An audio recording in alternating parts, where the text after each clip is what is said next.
మంచిది. ప్రార్థన చేసుకుందాం. ప్రార్థన చేసుకొని వాక్య భాగములోనికి వెళదాం. పరిశుద్ధుడవైన మా ప్రియ పరలోకపు తండ్రి, మీ ఘనమైన శ్రేష్టమైన ఉన్నతమైన నామానికి స్తోత్రములు చెల్లిస్తూ ఉన్నాము. నీ మహాప్రేమను బట్టి, నీ ఉన్నతమైన కృపను బట్టి మరొకసారి మేమందరము నీ సన్నిధిలో చేరి నీ వాక్యాన్ని ధ్యానిస్తూ ఉండగా సమయోచితమైన మీ జ్ఞానమును, పరిశుద్ధాత్మ సహాయమును మీరు మాకు అనుగ్రహించండి. నీ మాటలను ప్రభువా మేము వింటున్నప్పుడు అవి ఎంత వాస్తవాలో, ఎంత సత్యమైనటువంటి మాటలు ప్రతి ఒక్కరూ తెలుసుకోవటానికి ప్రతి వారి మనోనేత్రాలు తెరవండి.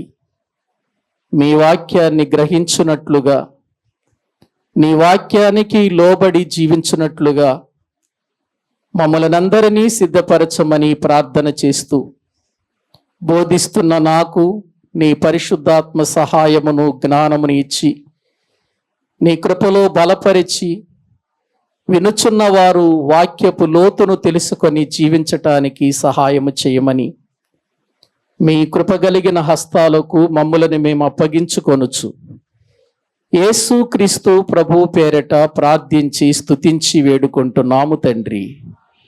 ఆమేన్. ప్రభునందు ప్రియమైన దేవుని వారలారా,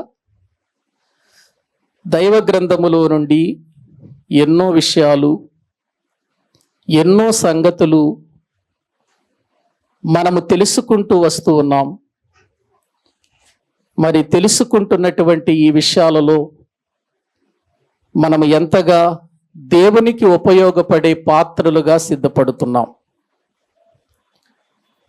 ఎంతగా దేవుని యొక్క దృష్టిలో మనం నమ్మదగిన వారిగా ఉండగలుగుతున్నాం, ఎంతగా మనం ప్రభు పనిలో సహాయపడగలుగుతున్నాం. ఇవన్నీ మనం ప్రశ్నించుకోవలసినటువంటి విషయాలు. వాక్యములో నుండి ఎన్నో సంగతులు మనం నేర్చుకుంటున్నాం. ప్రతి బుధవారం మత్తయి సువార్తలోని ధ్యానాలు మనము తెలుసుకుంటూ వస్తున్నాం. ప్రతి శనివారము సామెతల గ్రంథాన్ని, ఆ గ్రంథంలో ఉన్నటువంటి విషయాలను మనము తెలుసుకుంటూ వస్తున్నాం. పోయినటువంటి అంతకుముందు వారము వరకు మనం బైబిల్ గ్రంథములో ఉన్న యోధా రాజులు, ఇశ్రాయేలు రాజుల చరిత్రల గురించి మనం మాట్లాడుకున్నాం. ఈ రోజు నుండి నేను అపోస్తుల కార్యములను గురించి మీతో చెప్పాలని ఆశపడుతూ ఉన్నాను. అపోస్తుల కార్యముల గ్రంథము గూర్చి సంఘములో ఉన్న సంఘ సభ్యులైన ప్రతి ఒక్కరికి తెలియవలసిన వర్తమానాలు ఇవి. కాబట్టి చదువుకున్న వాళ్ళు, వ్రాసుకోవలసినటువంటి వారు చక్కగా ఒక నోట్స్ పెట్టుకోండి. ఒక చక్కని సందేశం దేవుని యొక్క గ్రంథములో నుండి ఒక్కొక్క పుస్తకం మనము నేర్చుకుంటున్నప్పుడు ఎన్నో విషయాలు బయలుపరచబడతాయి. గనుక పరిశుద్ధాత్మ సహాయముతో ఈ వాక్యాలన్నీ మనము తెలుసుకొని దేవుని యొక్క సన్నిధిలో బలపడవలసిన అవసరత ఎంతైనా ఉంది. ఇంకా మనం మరి ఈ యొక్క మెసేజ్లన్నీ కూడా మనకు యూట్యూబ్ ఛానల్ ద్వారా అందించబడుతున్నాయి. ఇంకా ఎవరైనా సబ్స్క్రైబ్ చేసుకోకపోతే మీ ఫోన్లలో తప్పనిసరిగా మీరు మీ ఫోన్లో మన యొక్క మెసేజ్లన్నీ కూడా, మన ఛానల్ని మీరు సబ్స్క్రైబ్ చేసుకోండి. తర్వాత చేసుకున్న వారు మీకు తెలిసిన వారికి, ఇంకా ఆత్మీయ జీవితాలలో ఎదగాలి అనుకునేటువంటి మీ స్నేహితులు, బంధువులు ఎవరైనా ఉంటే వారికి షేర్ చేయండి. దాని వలన మనము సువార్త వ్యాప్తిలో పని జరిగించిన వాళ్ళం అవుతాం. కనుక మీరు ఈ విషయాలన్నీ కూడా మనసులో పెట్టుకోండి. ఎందుకంటే వాక్యము అనేటువంటిది జీవము కలిగినది, శక్తివంతమైనది. ఈ రోజున వాక్యాలు అర్థం కాక, వాక్యాలు తెలియక ఎంతోమంది ప్రియులారా వాక్యాల విషయములో తికమక పడిపోతూ జీవితాలను ఎలా కొనసాగించుకోవాలో, ఆత్మీయ స్థితిలో ఎలా ఎదగాలో తెలియనటువంటి వారిగా మనం చూస్తూ ఉన్నాం. ఎంతోమంది నేను బయటికి వెళ్ళి వాక్యం చెబుతున్నప్పుడు అంటారు, నిజంగా అండి మీ విశ్వాసులు చాలా ధన్యులండి, మంచి వర్తమానాలు వింటున్నారు, ఆ భాగ్యము మాకు లేదు అని కొంతమంది మాట్లాడుతున్నప్పుడు నేను ప్రభువుని ఎంతో స్తుతిస్తూ ఉంటాను. ఆహారము సమృద్ధిగా దొరుకుతున్నప్పుడు దానిని కాళ్లతో త్రుక్కివేయకూడదు, కలకలు చేయకూడదు. దానిని బహు జాగ్రత్తగా మనము తిని నమిలి ప్రియులారా దానిని నెమరు వేసుకుంటూ బ్రతికితే దానికి ప్రతిఫలం అనేటువంటిది దేవుని నుండి మనము పొందుకుంటాం. ప్రియులారా ఈ విషయాలన్నీ కూడా బహు జాగ్రత్తగా ఆలోచించండి. మంచిది. అపోస్తుల కార్యములు. కార్యములు అంటే ఏంటి చెప్పండి? పనులు. కార్యములు అంటే పనులు. అపోస్తులు అంటే ప్రభువు చేత ఏర్పాటు చేయబడి పంపబడిన శిష్యులు, వారిని అపోస్తులు అని అన్నారు. ఇప్పుడు అపోస్తుల కార్యములు అంటే అర్థం ఏంటంటే యేసు ప్రభువు వారి పక్షముగా పంపబడిన వారిగా దేవుని కొరకై వారు చేసినటువంటి కార్యాలు, పనులే ఈ అపోస్తుల కార్యముల గ్రంథములో ఉన్న సంఘటనలు అని మనం గుర్తించాలి. అయితే అపోస్తుల కార్యముల గ్రంథంలో అందరూ అపోస్తులు చేసిన కార్యాలు లేవు. అందరూ అపోస్తులు ఉన్నారా అపోస్తుల కార్యములలో అంటే? అందరూ లేరు. మనకు ప్రాముఖ్యంగా పేతురు గారు కనబడతాడు, యాకోబు గారు కనబడతాడు, పౌలు గారు ఎక్కువగా మనకు వీళ్ళు కనబడుతూ ఉంటారు. చాలా కొద్ది మంది మాత్రమే ఈ అపోస్తుల కార్యములలో పని జరిగించిన వాళ్ళు ఉన్నారు, అందరూ లేరు. కాబట్టి గమనించండి, ఈ అపోస్తుల కార్యముల గ్రంథం లేకపోతే, ఈ అపోస్తుల కార్యముల గ్రంథమే వ్రాయబడకపోతే సంఘము యొక్క విధానం ఏంటో మనకు తెలిసి ఉండేది కాదు. సంఘం ఎలా నడుచుకోవాలి, సంఘము ఏ విధముగా ఉండాలి, సంఘము యొక్క పరిస్థితులు ఏంటి అనేది మనకు తెలిసి ఉండేది కాదు. మనము బైబిల్ గ్రంథములో పౌలు గారు రాస్తున్న పత్రికలన్నీ కూడా అపోస్తుల కార్యముల గ్రంథముతో ఇమిడి ఉన్నాయి అనే సంగతి మనం మర్చిపోవద్దు. పత్రికలు మనకు అర్థం కావాలి అని అంటే ముందు మనకేం అర్థం కావాలి? అపోస్తుల కార్యముల గ్రంథం అర్థం కావాలి. అపోస్తుల కార్యముల గ్రంథం మనకు అర్థం కాకపోతే పత్రికలు అర్థం కావు. ఎందుకంటే ఆ పౌలు గారు రాసిన పత్రికలన్నీ అపోస్తుల కార్యముల గ్రంథములో ఉన్నటువంటి సంఘటనలలోనే రాసిన పత్రికలవి. కాబట్టి అవి విడివిడిగా ఉన్నాయి కాబట్టి విడివిడిగా అనుకోకండి. పౌలు గారి ప్రయాణాలలో రాసిన పత్రికలే ఆ పత్రికలు. కనుక మనము ఈ విషయాలన్నీ కూడా ఒక్కొక్కటి వీలైనంత వరకు ధ్యానం చేద్దాం. ప్రియులారా, మరొక విషయం ఏంటంటే ఈ అపోస్తుల కార్యముల గ్రంథమును వ్రాసినటువంటి వ్యక్తి వైద్యుడైన లూకా గారు రాశాడు ఈ పత్రిక, ఈ యొక్క పుస్తకాన్ని. అపోస్తుల కార్యముల గ్రంథం అని ఈ గ్రంథాన్ని ఎవరు రాశారంటే వైద్యుడైన లూకా. లూకా అనగానే మనకు జ్ఞాపకం రావలసింది లూకా సువార్త. లూకా సువార్త, లూకా సువార్త, అపోస్తుల కార్యముల గ్రంథం, ఈ రెండు కూడా రాసినటువంటి వ్యక్తి ఎవరు చెప్పండి? లూకా గారు. లూకా గారు రాశారు. ప్రియులారా, ఎవరు ఈ లూకా? ఎవరు ఈ లూకా అంటే ఈయన యేసు ప్రభు శిష్యుడు కాదు, ఇతడు యూదుడు కాదు, ఇతడు ప్రియులారా మరి యూదా సంబంధితమైనటువంటి వ్యక్తి కూడా కాదు. ఇతడు ఒక అన్యుడు. లూకా అనేటువంటి వ్యక్తి ఒక అన్యుడు ప్రియులారా. అన్యుడైనటువంటి ఈ వ్యక్తి ప్రియులారా, అతడు తన జీవితములో ప్రభువును గూర్చి ఎరిగిన వాడై, ప్రభువును గూర్చి తెలుసుకున్నవాడై, అతడు వైద్యుడుగా, ఒక డాక్టర్గా పనిచేస్తూ అతడు దేవుని యొక్క మాటలను సమాజమునకు అందించాలి అని అనుకున్నాడు. మొట్టమొదటిగా అతడు లూకాసు వార్త రాశాడు. లూకాసు వార్త వ్రాసినటువంటి అతడు ఆ తరువాత సంఘములో అనేక సంగతులు, సంఘానికి సంబంధించినవి లేక అపోస్తులు చేసినటువంటి కార్యములను అతడు గుర్తు చేసుకొని ఆలోచించి తరచి పరిశీలన చేసి పరిశోధకుడుగా, స్కాలర్గా అతడు అపోస్తుల కార్యముల గ్రంథం రాశాడు.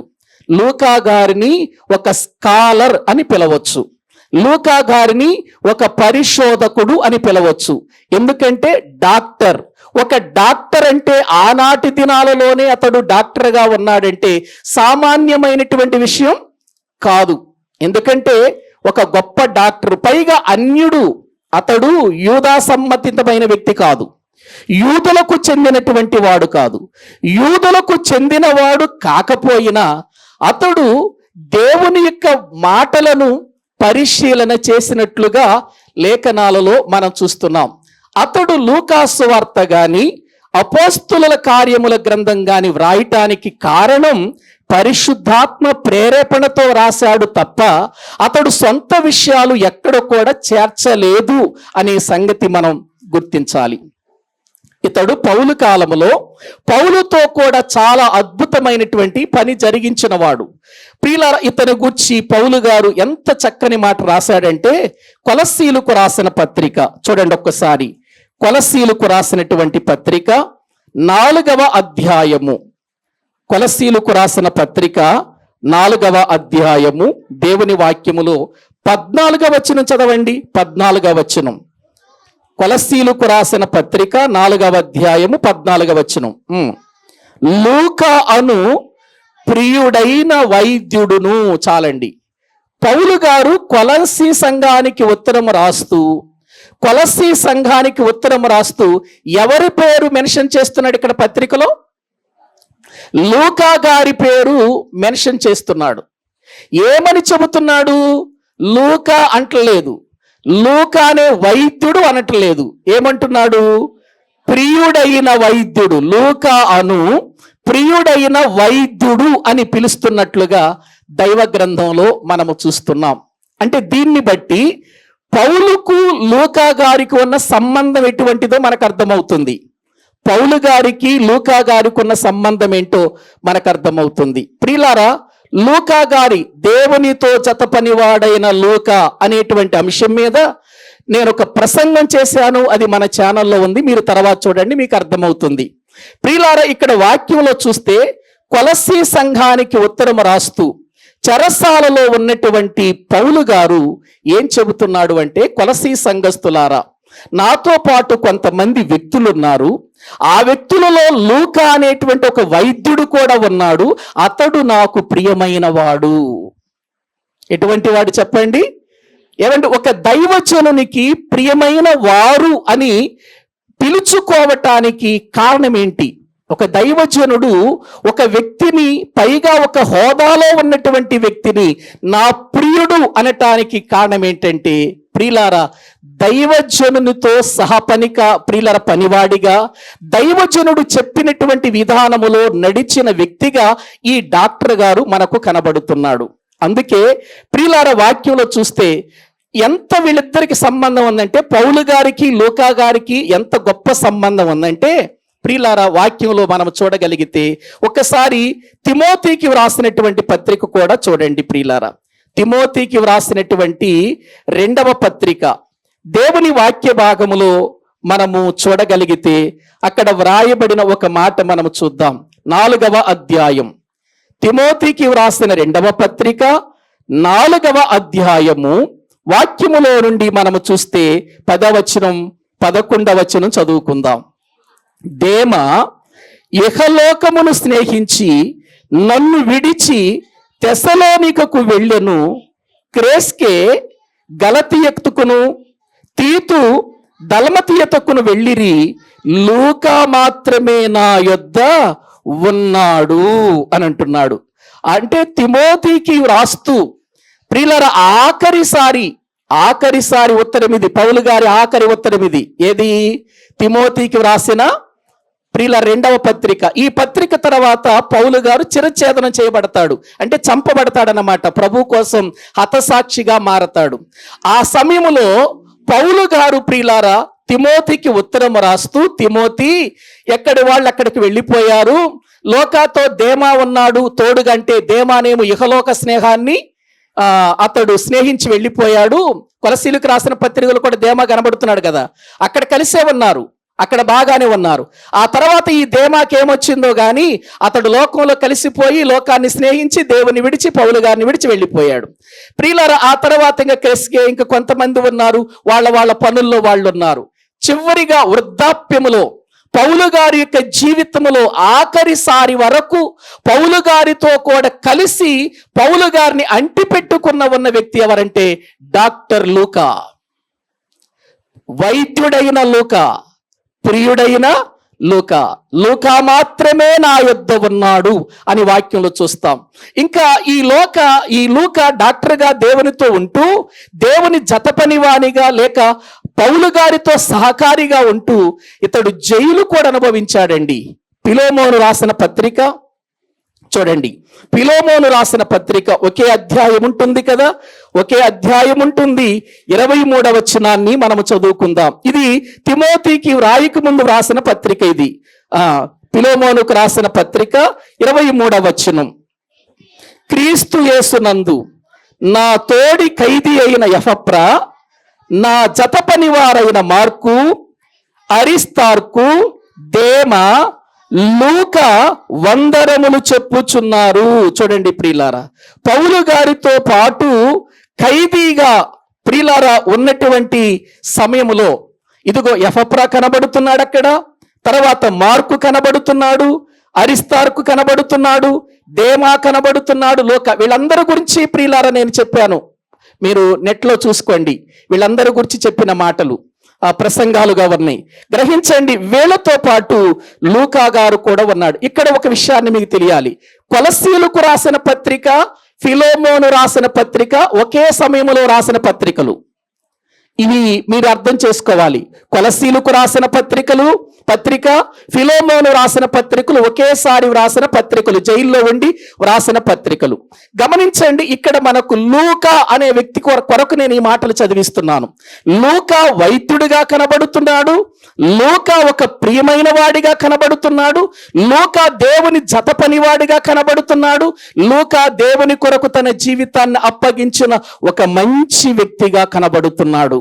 అన్యుడే ప్రియులారా, ఇతడు యూదుడు కాదు, అన్యుడైనప్పటికీ దేవుని నమ్మినటువంటి ఇతడు, దేవుని ఎరిగినటువంటి ఇతడు ఒక డాక్టర్గా, ఒక వైద్యునిగా దేవుని కొరకు తన జీవితాన్ని ధారపోస్తున్నవాడిగా కనబడుతున్నాడు లూకా గారు. ఇట్టి లూకా తన జీవితములో ప్రియులారా వ్రాయాలనుకున్నాడు. ఎవరిని గురించి అంటే మెడిసిన్ గురించి రాయాలనుకోలేదు. గ్రహించండి, వాస్తవానికి డాక్టర్లు దేని మీద ఎక్కువగా మనసు పెడతారండి? డాక్టర్లు ఎక్కువగా దేని మీద మనసు పెడతారు? ఏవండి, మెడిసిన్ మీద ఎక్కువగా మనసు పెడతారు. ఇంకా తెలుసుకోవాలి, ఇంకా ప్రియులారా వాటిని గురించి అర్థం చేసుకోవాలని. కానీ ఇతడు డాక్టర్ అయినప్పటికీ, స్కాలర్ అయినప్పటికీ, పరిశోధకుడైనప్పటికీ కూడా దేవుని గూర్చి తెలుసుకొని వ్రాయాలనుకున్నాడు.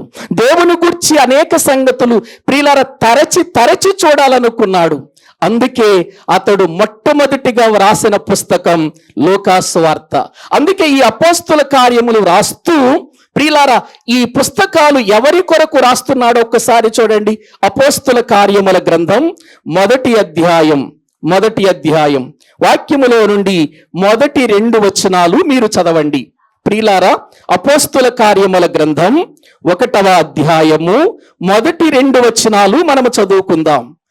ఓ థెయోఫిలా, యేసు తాను ఏర్పరుచుకొనిన అపోస్తులకు పరిశుద్ధాత్మ ద్వారా ఆజ్ఞాపించిన తరువాత ఆయన పరమునకు చేర్చుకొనబడిన దినము వరకు ఆయన చేయుటకును బోధించుటకును ఆరంభించిన వాటినన్నిటిని గూర్చి నా మొదటి గ్రంథమును రచించితిని అన్నాడు. చూడండి, ఎక్కడ రచించాడట? యేసుక్రీస్తు యొక్క ప్రియులార పరమునకు చేర్చబడే దినము వరకు ఆయన ప్రియులార జననాన్ని గూర్చి, ఆయన చేసిన ఆశ్చర్య కార్యాలను గూర్చి, ఆయన మరణాన్ని గూర్చి, ఆయన తిరిగి లేచిన సందర్భాన్ని గూర్చి నేను నా మొదటి గ్రంథమందు వ్రాసితిని అని అన్నాడు. ఎవరికి రాస్తున్నాడు అనంటే తెయోఫిలా అనే ఒక వ్యక్తికి రాస్తున్నాడు. చూడండి, ఈ రెండు ప్రియులార, లూకాసు వార్త గాని అపోస్తుల కార్యముల గ్రంథం గాని ప్రియులార ఈ వ్యక్తికే రాస్తున్నాడు. ఒక్కసారి లూకాసు వార్తలోని కూడా రండి. లూకాసు వార్త 1వ అధ్యాయము 1వ వచనాన్ని మనము చదువుకుందాం. లూకాసు వార్త 1వ అధ్యాయము 1వ వచనము నుండి మనము చదువుకుందాం. ఘనత వహించిన తెయోఫిలా. ఏమండి, అక్కడ అపోస్తుల కార్యముల గ్రంథంలో కూడా దేంతో ప్రారంభించాడు? తెయోఫిలాతోనే ప్రారంభించాడు. లూకాసు వార్త కూడా దేంతో ప్రారంభిస్తున్నాడు? తెయోఫిలా. అసలు ఎవరు ఈ తెయోఫిలా? ఎందుకు ఇలాగూ లూకా గారు డాక్టర్ గారు అయ్యుండి ఎందుకు ఈ ఉత్తరాలు లేక ఈ విషయాలు ఆయన తెలియచేస్తున్నాడంటే, ప్రియులారా, ఈ తెయోఫిలా అనేటువంటి వ్యక్తి రోమా పట్టణములో లేక రోమా పొలిటికల్లో ఒక మంచి ప్రియులార అధికారము సంపాదించిన వ్యక్తి. ఇతడు లూకా గారికి స్నేహితుడు, వైద్యుడైన లూకా గారికి స్నేహితుడు. ఇతడు పొలిటికల్ లీడర్ అయినప్పటికీ కూడా ఇతడు తన జీవితంలో ప్రియులారా మంచి స్నేహితుడు అన్నమాట లూకా గారికి. గ్రహించండి, ఇతని గురించి చాలా వ్యాఖ్యానాలు ఉన్నాయి అనుకోండి. తెయోఫిలా అనే వ్యక్తి గురించి. ఇతడు ఒక మంచి అధికారి, లూకా గారికి ఒక మంచి స్నేహితుడు. అయితే దేవుని సంగతులంటే అతనికి కూడా కొంచెం ఇష్టంగా ఉండేది. తెలుసుకోవాలి అనుకునేవాడు. యేసుక్రీస్తు గురించి జరిగేవి వాస్తవమా కాదా ఇవన్నీ మాట్లాడుకుంటున్నారు. ఎక్కడ చూసినా యేసుక్రీస్తు వారు అద్భుతాలు చేస్తున్నాడట, యేసుక్రీస్తు వారు తండ్రి యొద్ద నుండి వచ్చాడట, ఆయన పరలోకమును గురించి మాట్లాడుతున్నాడట, దైవ కుమారుడట, దేవుని గురించినటువంటి సంగతులు ఎంతో చక్కగా బోధిస్తున్నాడట. ఈ విషయాలన్నీ వింటున్నాడు ఆ రోమాధికారి అయిన తెయోఫిలా. వింటున్నాడు కానీ అతనికి వాస్తవాలు తెలియటం లేదు. వాస్తవమా కాదా అనేటువంటి ఒక ఆలోచనలో పడిపోయాడు. ఆలోచనలో పడిపోయిన అతనికి లూకా గారు స్నేహితుడు, లూకా గారు ప్రియుడు. అసలు తెయోఫిలా అంటే అర్థం ఏంటంటే దేవునికి ఇష్టడు అని అర్థం, లేక దేవునికి స్నేహితుడు అని అర్థం. బాగా వినండి ఈ మాటలు ప్రియులారు. ఎందుకంటే మనము ఒక పుస్తకము లోపలికి వెళుతున్నామంటే ఆ పుస్తకం యొక్క విధానం ముందు మనకు అర్థం కావాలి. అది అర్థం కాకుండా వెళ్ళిపోయి ఏదో చెప్పేసామనుకోండి, ఆ పుస్తకములో ఉన్న సారాంశం మనకు అంత త్వరగా అర్థం కాదు. అందుకనే నేను ఈ పరిచయ వాక్కులు మొదటిగా చెబుతున్నాను. అపోస్తుల కార్యముల గ్రంథం గూర్చి చెప్పటానికి ముందు ఈ పరిచయ వాక్కులు ఎందుకు చెబుతున్నానంటే మనకు రేపు పుస్తకం అర్థం కావాలి గనుక. గ్రహించండి, ఈ తెయోఫిలా అనే ఒక అధికారి అయినటువంటి ఇతడు ప్రియులారా, ఇదిగో లూకా గారితో మంచి స్నేహం ఉంది గనుక, ఒక డాక్టర్ గనుక డాక్టర్ గారు ప్రియులారా ఇదిగో ఇతనికి చెబితే అతడు నమ్ముతాడు. పైగా ఎలా చెబుతున్నాడో చూడండి. ఘనత వహించిన తెయోఫిలా ఆరంభము నుండి, లూకాసు వార్త ఆరంభము నుండి కన్నులారా చూచి వాక్య సేవకులైన వారు మనకు అప్పగించిన ప్రకారము మన మధ్యను నెరవేరిన కార్యములను గూర్చి వివరముగా వ్రాయుటకు అనేకులు పూనుకున్నారు కనుక నీకు ఉపదేశింపబడిన సంగతులు నిశ్చయముగా జరిగినవని నీవు తెలుసుకొనుటకు వాటినన్నిటినీ మొదటి నుండి తరచి పరిష్కారముగా తెలుసుకొని ఉన్న నేనును నీ పేరట వాటిని గూర్చి వరుసగా రచించుట యుక్తమని ఎంచితిని. చూడండి ఎంత చక్కగా రాస్తున్నాడో. తెయోఫిలాకు ఏం చెబుతున్నాడంటే, తెయోఫిలా ఆరంభము నుండి కన్నులారా చూచిన వాక్య సేవకులైన వాళ్ళు ఉన్నారు కదా, వాళ్ళంతా వాక్యాన్ని కన్నులారా చూశారు కదా, విన్నారు కదా. వాళ్ళు మనకు అప్పగించిన ప్రకారము మన మధ్య నెరవేరిన కార్యములను గురించి వివరంగా రాయటానికి వాళ్ళు పూనుకున్నారు కానీ నేను పూనుకోలేదు వివరంగా రాయటానికి. ఎందుకంటే అస్సలు ఇవి వాస్తవాలా కాదా పరిష్కారంగా తెలుసుకోవాలి. డాక్టర్ కదా, ఎట్లయినా డాక్టర్ అంటే డాక్టర్ గానే ఉంటాడు. అంత తొందరగా నమ్ముతాడా అండి? ఒక డాక్టర్ అంత తొందరగా నమ్ముతాడా? అందుకే అక్కడ ఏమన్నాడు చూడండి, వాళ్ళు వ్రాయుటకు వివరంగా వ్రాయటానికి పూనుకున్నారు, అయితే నీకు ఉపదేశింపబడిన సంగతులు నిశ్చయముగా జరిగినవని తెలుసుకొనుటకు వాటినన్నిటినీ మొదటి నుండి తరచి అంటే ఏంటి? పరిశీలన చేసి వాటిని వాస్తవాలో కాదో తెలుసుకొని పరిష్కారముగా తెలుసుకొని ఉన్న నేనును అని అన్నాడు చూడండి. అంటే ఇప్పుడు ఈ వ్రాయబడిన విషయాలన్నీ ఆయన అంతటా ఆయన రాస్తున్నాడా, లేకపోతే తరచి వ్రాయబడిన విషయాలను పరిశీలన చేసి రాస్తున్నాడా? ఏవండి, వాక్యము ఎంత శక్తివంతమైందో అర్థం చేసుకోవాలి. ఒక డాక్టర్ ప్రభుని నమ్మాడు అంటే, ఒక డాక్టర్ ప్రభుని గురించి రాస్తున్నాడంటే, ఒక వైద్యుడు ప్రభుని గురించి తరచి పరిష్కారంగా తెలుసుకుంటున్నాడు అనంటే, నిజంగా అతడు ఎటువంటి పరిశోధకుడో ఎటువంటి స్కాలరో మీరు అర్థం చేసుకోవాలండి. ఏమండి, దేవుని నమ్మటం అంటే ఏదో వచ్చామండి, దేవుడు నన్ను బాగు చేశాడండి, నమ్మాను అనటం కాదండి. ఏదో దేవుని దగ్గరకు వచ్చామండి, ఏదో ఒక అద్భుతం చేశాడండి, నేను నమ్మాను అనటం కాదండి. దేవుని గూర్చినటువంటి విషయాలు పరిశోధన చేసి పరిశీలనగా తెలుసుకొని నమ్మాలి మనం. అప్పుడే దేవునికి దూరం కాలేం. ఇదిగో అదే చెబుతున్నాడు ఇక్కడ, పరిష్కారముగా తెలుసుకొని ఉన్న నేనును నీ పేరట వాటిని గూర్చి వరుసగా రచించుట యుక్తమని ఎంచితిని. నీకు కూడా తెలియాలి కదా, నువ్వు కూడా తెలుసుకోవాలి కదా. అందుకే ఈ విషయాలన్నిటిని కూడా నేను చక్కగా పరిష్కారముగా తెలుసుకొని నీకు వ్రాయుట యుక్తమని నేను తెలుసుకున్నాను అని మొదటిసారి ఎవరికి రాస్తున్నాడు? తెయోఫిలాకు రాశాడు మొదటిసారి. ఇప్పుడు రెండవసారి అపోస్తల కార్యముల గ్రంథాన్ని రాస్తూ ఆ అధికారికే మళ్ళీ ఏం చెబుతున్నాడు? 2 అపోస్తల కార్యముల గ్రంథంలోని ఏం చెబుతున్నాడు? మొదటి వచనం, ఓ తెయోఫిలా, యేసు తాను ఏర్పరుచుకొనిన అపోస్తులకు పరిశుద్ధాత్మ ద్వారా ఆజ్ఞాపించిన తరువాత ఆయన పరమునకు చేర్చుకొనబడిన దినము వరకు ఆయన చేయుటకును బోధించుటకును ఆరంభించిన వాటినన్నిటిని గూర్చి నా మొదటి గ్రంథమును రచించాను. నా మొదటి గ్రంథాన్ని ఎందుకు రచించాను నీకు తెలుసు కదా. ఇదిగో యేసుక్రీస్తు ప్రభువారు ఈ లోకానికి ఎందుకు వచ్చాడో చెప్పాను ఆ లూకాసు వార్తలో. నిజంగా అండి, లూకాసు వార్తలో లూకా గారు చెప్పినంత వివరణ మనకు మార్కులో కనపడదు, తర్వాత మనకు మత్తయిలో కనపడదు, తర్వాత యోహానులో గారు కూడా కనపడదు మనకు. కారణం ఏంటంటే వీళ్ళు వ్రాసినటువంటి విధానాలు వేరు, ఎవరెవరికి రాశారు అనేటువంటి విషయాలు వేరు. అందుకే లూకా గారు ఎక్కువ శాతం లోకానికి యేసుక్రీస్తును చూపిస్తూ లూకాసు వార్తంతా మనుష్య కుమారుడుగా చూపించాడు. మత్తయి గారేమో యూదులకు కదా రాసింది, యూదులకు రాశాడు, అందుకని దావీదు కుమారునిగా చూపించాడు. అక్కడ గ్రహించండి, దావీదు కుమారునిగా మత్తయి సువార్తలో యేసుక్రీస్తును చూపిస్తే లూకా గారు ఎలా చూపిస్తున్నాడు యేసుక్రీస్తునంటే మనుష్య కుమారునిగా చూపిస్తున్నాడు. ఈ విషయాలు మనం అర్థం చేసుకోవాలి. నిజంగా లూకా గారు రాసిన సందర్భాలు చాలా మిగిలినటువంటి గ్రంథాలలో మనకు కనబడదు. జకరియా ఎలిజబెతుల యొక్క చరిత్ర మనకు మిగిలిన వాటిలో కనబడుతుందా? సువార్తల్లో కనబడుతుందండి? కనబడదు ప్రియులారా. యోసేపు, మరియ భర్తగా ఉన్నటువంటి యోసేపును గురించి మనకు ప్రియులారా కొన్ని విషయాలు మాత్రమే మనకు మిగిలిన నాట్లో తెలుస్తాయి, కానీ పరిపూర్ణమైనటువంటి విషయాలు మనకు లూకాసు వార్తలో తెలుస్తాయండి.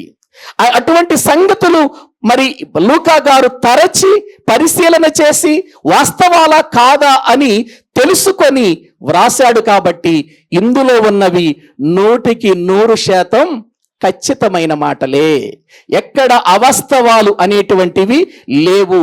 పైగా పరిశుద్ధాత్మ ద్వారా పలుకబడినటువంటి మాటలు అన్నాడు అక్కడ. పరిశుద్ధాత్మ ద్వారా ఆజ్ఞాపించిన వాటిని ఆనాడు ఇదిగో అపోస్తలులకు దక్కింది. వాళ్ళు చూశారు, వాళ్ళు వ్రాశారు, వాళ్ళు తెలుసుకున్నారు. నా జీవితంలో కూడా నేను తెలుసుకోవాలనుకున్నాను. వాళ్ళు చెబితే నమ్మాలనుకోవట్లేదు, నేను పరిశీలన చేసి నమ్మాలనుకున్నాడు. అలా నమ్మాడు. నమ్మినటువంటి వాడు దేవుని కొరకు బ్రతుకుతూ దేవుని కొరకు జీవిస్తూ ఒక డాక్టర్గా, ఒక వైద్యుడిగా వైద్యుడిగా, ఒక ప్రియమైన దేవుని సేవకుడిగా ఆఖరి వరకు పౌలు గారితో ఉండి దేవుని కొరకు మరణించక మునుపు వ్రాసిన 2వ పుస్తకమే అపోస్తుల కార్యముల గ్రంథం. ఈ గ్రంథాన్ని గురించి వరుసగా వచ్చే వారం నుండి మనం నేర్చుకుందాం. తలల వంచండి, ప్రార్థన చేసుకుందాం. ప్రభు ఈ మాటలు దీవించునుగాక. అందరూ కూడా తలల వంచండి. ప్రభునందు ప్రియులారా ప్రార్థన చేసుకుందాం. దేవుని మాటలు వింటున్న ప్రియులారా, నువ్వెవరివైనా సరే, నువ్వు డాక్టర్వా, లేకపోతే నువ్వేమైనా ఇంజనీరువా, లేదు నువ్వేమైనా ఒక సాఫ్ట్వేర్వా, నువ్వెవరివైనా సరే ఒక్క విషయాన్ని తెలుసుకోవాలి. ఈ లోకానికి ఒక రక్షకుడు వచ్చాడు. నిన్ను విమోచించటానికి ఒక రక్షకుడు వచ్చాడు. ఆ రక్షకుడు అందరి కోసం వచ్చాడు. అందరిని విమోచించటానికి వచ్చాడు. పాపములో నుండి బయటకు తీయటానికి వచ్చాడు ఆయన. పాపమనే రోగము నుండి విడిపించటానికి వచ్చాడు ఆయన. ఆయన గూర్చిన విషయాలు ఇదిగో ప్రతి ఒక్కరూ తెలుసుకోవాలి. ప్రియులారా, వైద్యుడుగా లూకా గారే దేవుని వాక్యాన్ని పరిశీలన చేసి సత్యాన్ని తెలుసుకొని ప్రియులారా ఇదిగో లోకానికి బోధిస్తూ ఉన్నప్పుడు నిజంగా నీవు నేను సామాన్యమైన వ్యక్తులం. ప్రియులారా, దేవుణ్ణి తెలుసుకోవటానికి ఎందుకు వెనుకాడుతున్నావు? ఎందుకు వెనుకాడుతున్నావు దేవుని తెలుసుకోవటానికి? నీ చదువు అడ్డొస్తుందా దేవుని తెలుసుకోవటానికి? నీ ఉద్యోగం అడ్డొస్తుందా దేవుని తెలుసుకోవటానికి? నీకున్న హోదా అడ్డొస్తుందా దేవుని తెలుసుకోవటానికి? ప్రియులారా, నిన్ను సృష్టించిన వాడాయన, నిన్ను ప్రేమించిన వాడాయన, నిన్ను విమోచించిన వాడాయన, నిన్ను రక్షించటానికి వచ్చిన వాడాయన, నీ పాపముల నుండి పరిహరించటానికి వచ్చిన వాడాయన, నీ కోసం ఏమాత్రం ఆలస్యము చెయ్యక తన జీవితాన్ని సిలువలో బలి చేసిన వాడాయన. అటువంటి వాని గుర్చాను అనుమానాలు పడేది? ఎంతకాలం అనుమానాలతో బ్రతుకుతాం? ఎంతకాలం ఇంకా వివరంగా తెలుసుకోకుండా, దేవుని వాక్యం అర్థం కాకుండా ఎంతకాలం రక్షణ లేకుండా ఉంటావు? ఒక వైద్యుడు, ఒక డాక్టర్ ప్రభువుని తెలుసుకొని ప్రభు కొరకు బ్రతికితే నీవు నేను ఎందుకు ప్రియులారా దేవుని విషయములో అనుమాన పడుతున్నాం? ప్రేమ కలిగిన దేవుడు ఇదిగో ఈ రోజున తన మాటలను మనకు తెలియచేస్తున్నప్పుడు, అవును ప్రభువా, ఒక డాక్టర్ తన జీవితంలో తెలుసుకోవటమే కాక అతడు ఒక అధికారికి ఆ మాటలన్నీ వివరించగలుగుతున్నాడు. నాయన నిజంగా ప్రభువా, నేను ఎవరికి వివరించగలుగుతున్నాను? ఎవరికి నీ మాటలు చెప్పగలుగుతున్నాను? ఎవరికి ప్రభువా నిన్ను గూర్చి నేను నాయన మాట్లాడగలుగుతున్నాను?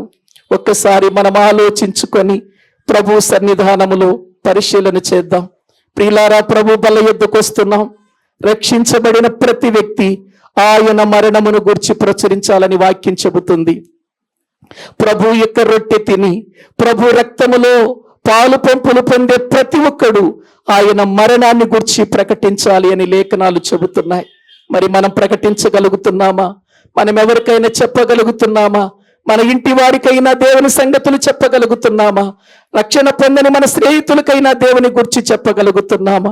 ఒక్కసారి ఆలోచించి ఇప్పటికైనా ప్రభు బల్ల యొద్దకు రాబోతున్నటువంటి మనము ప్రియులారా, దేవుని గూర్చి తెలుసుకున్న మనం తెలుసుకుంటున్నవి తెలుసుకుంటున్నట్లుగా ఇదిగో మన జీవితాలు ఇతరులకు సాక్షులుగా ఆయన మాటలు చెప్పేవారిగా మనము నిలబడాలని లేఖనాలు చెబుతున్నాయి. కనుక మనము దేవునికి సమర్పించుకొని అటువంటి ఒక తీర్మానంతో ప్రభు బలలో పాలు పంపులు పొందటానికి ఇష్టపడదాం.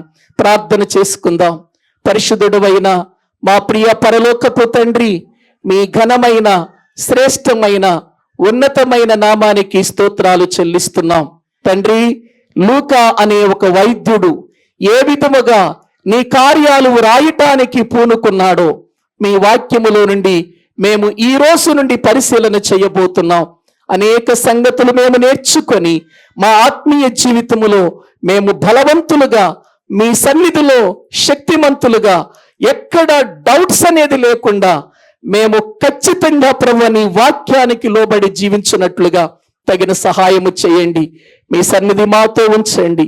ప్రభు యొక్క నాయన రక్త మాంసాలలో పాలు పంపులు పొందుతున్నటువంటి మేము వాక్యములో ఎదిగి ఫలించటానికి, అనేకులకు ప్రచురించటానికి తగిన వారిగా మమ్మలను చేయమని ప్రార్థిస్తూ ఉన్నాం. తండ్రి, ప్రభు యొక్క శరీరం నాయన మా కొరకై సిలువలో నలగగొట్టబడిందని, మా కొరకై విరువబడింది అని మేము తెలుసుకొని జీవించటానికి సహాయం చేయండి. ఆయన కార్చిన రక్తము అయ్యా విలువైన రక్తమని, అది నా నిర్దోషమైన రక్తమని, అది గొర్రె పిల్ల వంటి పవిత్రమైనటువంటి రక్తమని, అమూల్యమైన రక్తమని మేము తెలుసుకొని భయభక్తులతో ప్రభు యొక్క శరీరమును, ప్రభు యొక్క రక్తమును తిని త్రాగి నీకు మహిమకరముగా జీవించటానికి సహాయము చేయండి.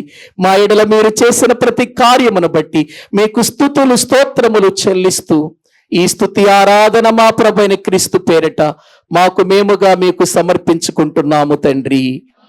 ఆమేన్. మన తండ్రి అయిన దేవుని ప్రేమ, ఆయన కుమారుడైన యేసుక్రీస్తు వారి కృప, పరిశుద్ధాత్మ నిత్య సహాయము సన్నిధి కూడిన మనకును సకల పరిశుద్ధులకును సదాకాలము తోడయుండి నడిపించునుగాక. ఆమేన్. అందరికీ వందనాలండి.